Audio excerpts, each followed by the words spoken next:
ಜಗತ್ತಿನ ಶ್ರೇಷ್ಠವಾದ ಸಂವಿಧಾನ ಯಾವುದು ಅಂದ್ರೆ ಅದು ನಮ್ಮ ಭಾರತದ ಸಂವಿಧಾನ.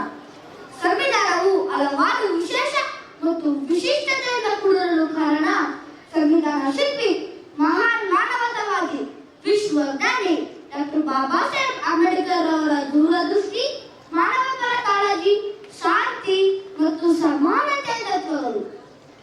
ಎಲ್ಲ ಧರ್ಮಗ್ರಂಥಗಳು ಆಯಾ ಧರ್ಮರು ಹೇಗೆ ಬದುಕಬೇಕು ಅಂತ ಹೇಳಿದ್ರೆ ಎಲ್ಲ ಧರ್ಮರು ಒಗ್ಗಟ್ಟಾಗಿ ಹೇಗೆ ಬದುಕಬೇಕು ಅಂತ ನಮ್ಮ ಭಾರತದ ಸಂವಿಧಾನ ಮಾತ್ರ ಹೇಳುತ್ತದೆ. ಪ್ರಪಂಚದಲ್ಲೇ ಶ್ರೇಷ್ಠವಾದಂತಹ ಸಂವಿಧಾನವನ್ನ ಸಮರ್ಪಿಸಿದಂತ ದಿನ. ಇಡೀ ದೇಶ ಬಾಬಾ ಸಾಹೇಬ್ ಅಂಬೇಡ್ಕರ್ ಅವರನ್ನ ಚರಿತ್ರಾರ್ಹವಾದಂತ ವ್ಯಕ್ತಿ ಎಂದು ನೆನಪಿಸಿಕೊಳ್ಳುವಂತ ಸುದಿನ. ಸಂವಿಧಾನವು ಜಾರಿಗೆ ಬಂದು ಇಂದಿಗೆ 76 ವರ್ಷ ಆಯಿತು. ನಾವು ಸಂವಿಧಾನ ದಿನಾಚರಣೆಯನ್ನಾಗಿ ಆಚರಣೆ ಮಾಡ್ತೇವೆ. 1949 26ನೇ ತಾರೀಕು ಸಂವಿಧಾನ ರಚನಾ ಸಭೆಯಲ್ಲಿ ಸಂವಿಧಾನ ಅಂಗೀಕಾರ ಆಯಿತು.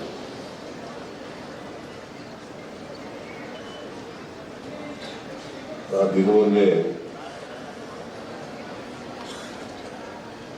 ನಾವು ಸಂವಿಧಾನ ದಿನಾಚರಣೆಯನ್ನಾಗಿ ಆಚರಣೆ ಮಾಡ್ತೇವೆ.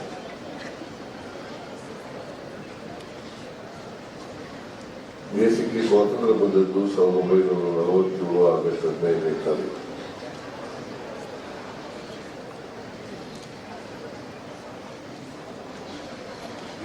ಸಂವಿಧಾನ ಜಾರಿಯಾದದ್ದು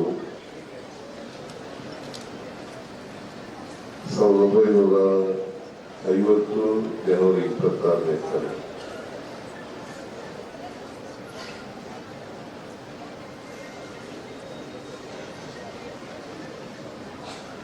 ಸಂವಿಧಾನ ರಚನಾ ಸಭೆ ಸ್ಥಾಪನೆಯಾದದ್ದು 1946.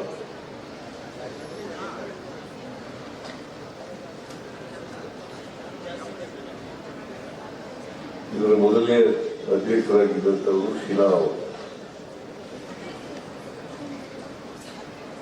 ಆಮೇಲೆ ರಾಜೇಂದ್ರ ಪ್ರಸಾದ್ ಅವರು ಇದರ ಅಧ್ಯಕ್ಷರಾದರು. ಮೊದಲನೇ ಸಭೆ ಶಿಲಾ ಅವರ ಅಧ್ಯಕ್ಷದಲ್ಲಿ ನಡೆಯಿತು.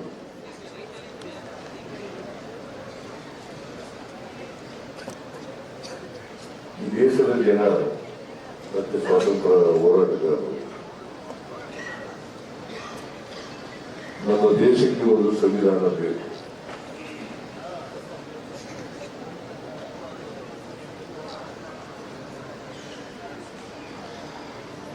ಈ ದೇಶದ ಜನರಿಗೆ ಎಂಥ ಸಂವಿಧಾನ ಬೇಕು ಅಂತಕ್ಕಂಥದ್ದನ್ನು ವಿಚಾರ ಮಾಡಿ ಆ ಸಂವಿಧಾನ ರಚನೆ ಆಗಬೇಕಾದ್ರೆ ಸಂವಿಧಾನ ರಚನಾ ಸಮಿತಿಯನ್ನು ಸ್ಥಾಪನೆ ಮಾಡೋದು.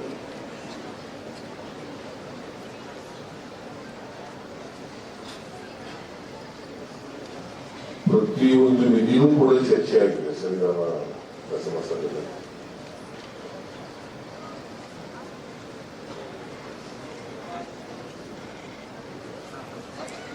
ಸುಮಾರು 1 ವರ್ಷ ಕಾಲ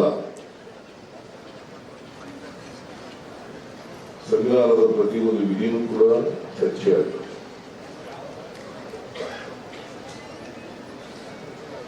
ಸಂವಿಧಾನ ರಚನೆಯಾದಾಗ 395 ವಿಧಿಗಳಿದ್ದವು. 8 ಶೆಡ್ಯೂಲ್ಗಳಿದ್ದವು.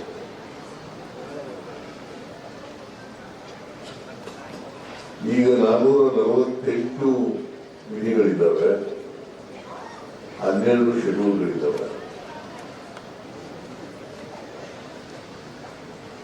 ಮತ್ತೆ ಸಂವಿಧಾನ ಇಲ್ಲಿವರೆಗೆ 106 ಬಾರಿ ತಿದ್ದುಪಡಿಯಾಗಿದೆ. ನಾನು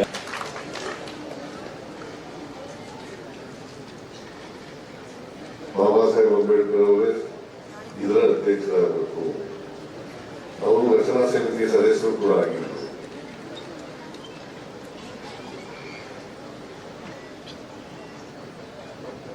ಆಮೇಲೆ ನಮ್ಮ ಸಂವಿಧಾನ ವಿರೋಧಿಗಳಿದ್ದಾರಲ್ಲ ಈ ದೇಶದಲ್ಲಿ, ಸಂವಿಧಾನ ವಿರೋಧಿಗಳಿದ್ದಾರೆ, ಇದರ ಇಲ್ವೋ?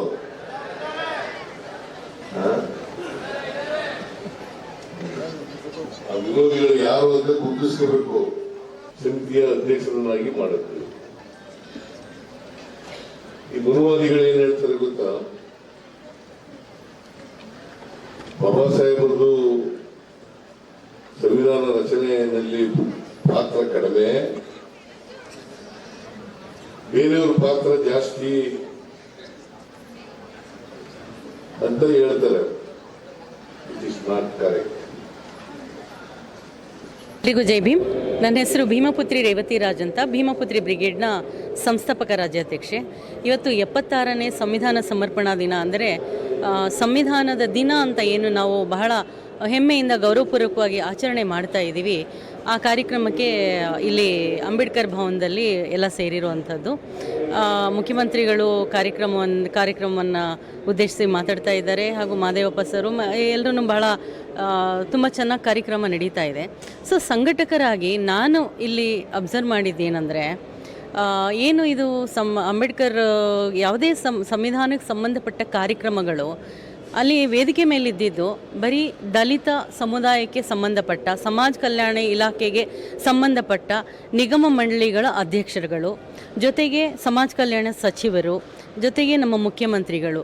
ಸೊ ಈ ಸಂವಿಧಾನ ಸಮರ್ಪಣಾ ದಿನ, ಸಂವಿಧಾನ ದಿನಾಚರಣೆ ಇದು ಯಾವುದೇ ಆಗ್ಬೋದು, ಇವೆಲ್ಲ ಒಂದು ನ್ಯಾಷನಲ್ ಇದಕ್ಕೆ ಸಂಬಂಧಪಟ್ಟಿರುವಂಥದ್ದು. ಸಂವಿಧಾನ ಇಡೀ ರಾಷ್ಟ್ರೀಯ ಒಂದು ಶಾಸನ ವ್ಯವಸ್ಥೆ, ಇದು ಇಡೀ ಭಾರತದ ಪ್ರಜೆಗೆ ಸೇರಿರುವಂಥದ್ದು.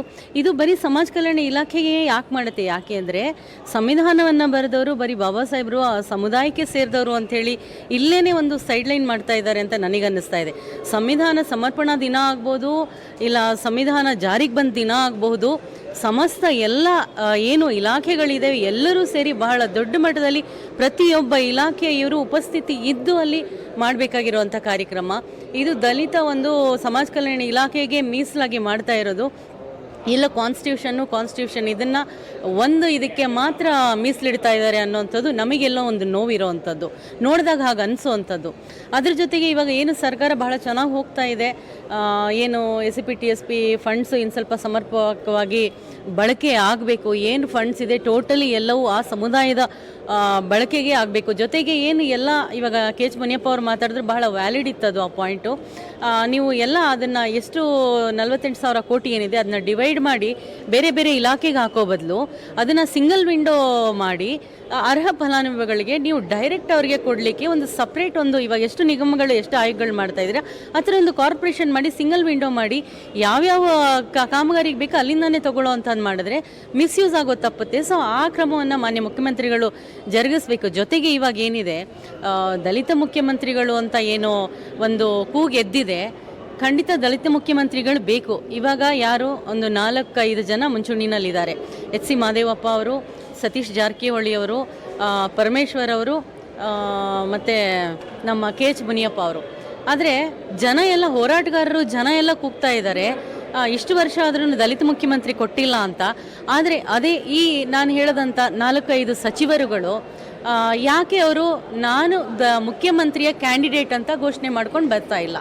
ಯಾಕೆ ಓಪನ್ ಆಗಿ ಅನೌನ್ಸ್ ಮಾಡಿಲ್ಲ? ಹೌದು ನಾನು ಇಷ್ಟು ವರ್ಷ ಇದ್ದೀನಿ, ನಾನು ಸಹ ಆಸ್ಪರೆಂಟ್ ಇದ್ದೀನಿ ಅಂತ ಯಾಕೆ ಡೇರ್ ಆಗಿ ಘೋಷಣೆ ಮಾಡಲಿಕ್ಕೆ ಆಗ್ತಾ ಇಲ್ಲ? ಆ ಮಾಡೋ ಅಂಥ ವ್ಯವಸ್ಥೆ ಇದೆಯಾ? ಅಪ್ಪಿತಪ್ಪಿ ಅವರು ಇವಾಗ ಸಪೋಸ್ ಮಾದೇವಪ್ಪ ಸರು ಭಾಳ ಚೆನ್ನಾಗಿ ನಡೆಸ್ಕೊಂಡು ಹೋಗ್ತಾ ಇದ್ದಾರೆ.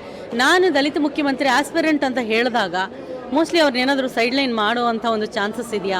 ಇದಕ್ಕೆ ಹೆದರಿ ಏನಾದರೂ ಇವ್ರುಗಳು ಯಾರು ಮಾತಾಡ್ತಾ ಇಲ್ವಾ? ನನಗೆ ಗೊತ್ತಿಲ್ಲ. ಡೇರಾಗಿ ಯಾಕೆ ಹೇಳ್ತಾ ಇಲ್ಲ? ಹೌದು ನಾನು ಆಸ್ಪರೆಂಟ್ ಇದ್ದೀನಿ, ನಾವೆಲ್ಲ ನಿಂತು ಹೋರಾಟ ಮಾಡ್ತೀವಿ, ದಲಿತ ಮುಖ್ಯಮಂತ್ರಿ ಆಗಬೇಕು, ಅವರೇ ಬಂದಿದ್ದಾರೆ ಮುಂದೆ ಮಾಡಿ ಅಂತ ಕೇಳ್ತೀವಿ. ಇವಾಗ ನಮ್ಗೆ ಕೇಳಲಿಕ್ಕೆ ಬಾಯಿಲ್ಲ, ಯಾಕಂದರೆ ಯಾರೂ ನಾನು ಆಸ್ಪರೆಂಟ್ ಅಂತ ಹೇಳ್ತಾನೆ ಇಲ್ವಲ್ಲ. ಸೊ ಈ ಥರ ಇದೆ. ಅದರಲ್ಲಿ ಮಹಿಳಾ ಮುಖ್ಯಮಂತ್ರಿ ಅದಂತೂ ಎಲ್ಲಿ ಯಾವ ಕಾಲಕ್ಕಾಗುತ್ತೋ ಅಂತ ನಮಗಂತೂ ಗೊತ್ತಿಲ್ಲ. ಹಾಗಾಗಿ ಏನು ಕಾನ್ಸ್ಟಿಟ್ಯೂಷನಲ್ ಸಂವಿಧಾನ ಸಮರ್ಪಣಾ ದಿನ ಬಾಬಾ ಸಾಹೇಬರು ಮಹಿಳೆಯರಿಗೆ, ದಲಿತರಿಗೆ, ಎಲ್ಲ ಸಮುದಾಯಕ್ಕೆ ಈಕ್ವಲ್ ರೈಟ್ಸಿಗೋಸ್ಕರ ಕಾನ್ಸ್ಟಿಟ್ಯೂಷನಲ್ನ ಬರೆದು ನಮಗೆ ಕೊಟ್ಟಂಥದ್ದು. ಆದರೆ ಅದು ಎಲ್ಲೋ ಒಂದು ಕಡೆ ಯಾವುದೇ ಸರ್ಕಾರ ಇರ್ಬೋದು, ಎಲ್ಲೋ ಒಂದು ಕಡೆ ದಾರಿ ತಪ್ಪುವಂಥ ಕೆಲಸ ಆಗ್ತಾ ಇದೆ. ಸೊ ಹಾಗಾಗಿ ಎಲ್ಲೆಲ್ಲಿ ಕಡೆಗಣಿಸಲ್ಪಡ್ತಾ ಇದೆ ಅಲ್ಲಲ್ಲಿ ಬಹಳ ಸಕ್ಷಮವಾಗಿ ಸರ್ಕಾರ ನಡೀತಾ ಇದೆ. ಅಲ್ಲಿ ಒಂದು ಸ್ವಲ್ಪ ಪಿಕ್ ಮಾಡಿ ಅದನ್ನು ಟೋಟಲ್ ಆಗಿ ಸ್ವಲ್ಪ ಅದರ ಬಗ್ಗೆ ಗಮನ ಕೊಟ್ಟು ಅದನ್ನ ಸರಿ ಮಾಡೋ ವ್ಯವಸ್ಥೆ ಮಾಡಬೇಕಾಗಿದೆ ಅನ್ನೋದನ್ನ ಹೇಳಲಿಕ್ಕೆ ಇಷ್ಟಪಡ್ತೀವಿ. ನಮಸ್ಕಾರ. ಎಲ್ರಿಗೂ ನಮಸ್ತೆ.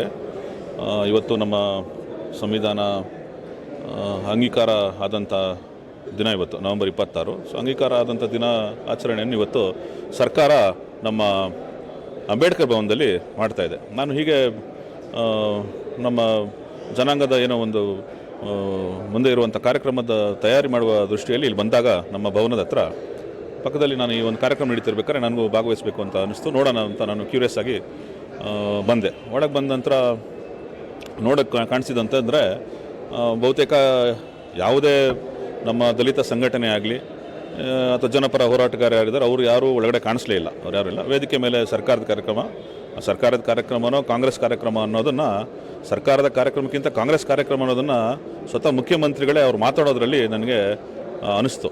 ಹಾಗಾಗಿ ಅವರು ಬಾಬಾ ಸಾಹೇಬ್ ಅವ್ರಿಗೆ ಮಾತಾಡ್ತಾ ಅವರ ಸಾಧನೆಗಳಾಗಲಿ, ಒಂದು ಕಾನ್ಸ್ಟಿಟ್ಯೂಷನ್ ಬಗ್ಗೆ, ನಮ್ಮ ಸಂವಿಧಾನದ ಬಗ್ಗೆ ಸಾಕಷ್ಟು ವಿಷಯಗಳು, ಒಳ್ಳೆಯ ವಿಷಯಗಳನ್ನು ಮಾತಾಡಿದ್ರು, ಇಲ್ಲ ಅಂತಿಲ್ಲ. ಆದರೆ ಮಾತಾಡುವಾಗ ಇಲ್ಲಿ ಅವರು ಹೇಳ್ತಾ ಇರೋವಂಥದ್ದು, ಇಲ್ಲಿ ಪರ್ಟಿಕ್ಯುಲರ್ಗೆ ಯಾವುದೋ ಒಂದು ಪಾರ್ಟಿಯವ್ರನ್ನ, ಒಂದು ಸಂಘಟನೆಯವ್ರನ್ನ ಟಾರ್ಗೆಟ್ ಮಾಡಿ ಇವರು ಇಲ್ಲಿ ಜಾತಿಯ ಸಮಾನತೆಯನ್ನು ನಮ್ಮ ಸಮಾಜದಲ್ಲಿ ತರದಕ್ಕೆ ಬಿಡ್ತಾ ಇಲ್ಲ ಇವರು ಅನ್ನೋದನ್ನು ಭಾಳ ವ್ಯವಸ್ಥಿತವಾಗಿ ಅವರು ಇದನ್ನು ಹೇಳ್ತಾ ಇರುವಂಥದ್ದು ಭಾಳ ಬೇಜಾರಾಗ್ತಿರುವಂಥ ಸಂಗತಿ. ಮತ್ತು ಇವರು ಇಲ್ಲಿ ಬೇಡದಿರುವಂಥ ವಿಷಯಗಳನ್ನ ಮಾತಾಡ್ತಾ ಇದ್ದಾರೆ. ರಾವ್ ಅವರು ಇದ್ದರು, ಬಾಬಾ ಸಾಹೇಬ್ ಅಂಬೇಡ್ಕರ್ಗಿಂತ ರಾವ್ ಅವರೇ ಒಂದು ಅವ್ರ ಕಾಂಟ್ರಿಬ್ಯೂಷನ್ ಜಾಸ್ತಿ ಇತ್ತು ಅನ್ನೋದೆಲ್ಲ ಸುಳ್ಳು ಮಾಹಿತಿ. ಅದೆಲ್ಲೂ ದಾಖಲಾತಿಯಲ್ಲಿ ಇರುವಂಥದ್ದಲ್ಲ. ಸೊ ಹಾಗಾಗಿ ಕಂಪ್ಲೀಟಾಗಿ ಇದೊಂದು ಕಾಂಗ್ರೆಸ್ ಪ್ರೋಗ್ರಾಮ್. ಇದು ಯಾವುದೇ ರೀತಿ ಸಂವಿಧಾನಕ್ಕೆ ಗೌರವ ಕೊಡುವಂಥದ್ದಾಗಲಿ, ಸಂವಿಧಾನ ವಿಚಾರಣೆ ಎತ್ತಿಡಿಯುವಂಥ ಪ್ರೋಗ್ರಾಮ್ ಯಾವುದೂ ಆಗಲಿಲ್ಲ.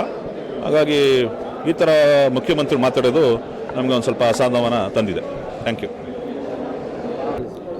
ಇವತ್ತು ಒಂದು ಸಂವಿಧಾನದ ಒಂದು ಪ್ರೋಗ್ರಾಮ್ ಕಾರ್ಯಕ್ರಮದಲ್ಲಿ ನಾನು ಬೆಂಗಳೂರಿಗೆ ಅನಿಶ್ಚಿತವಾಗಿ ಬಂದಿದ್ದೆ, ಭಾಗವಹಿಸಿದೆ.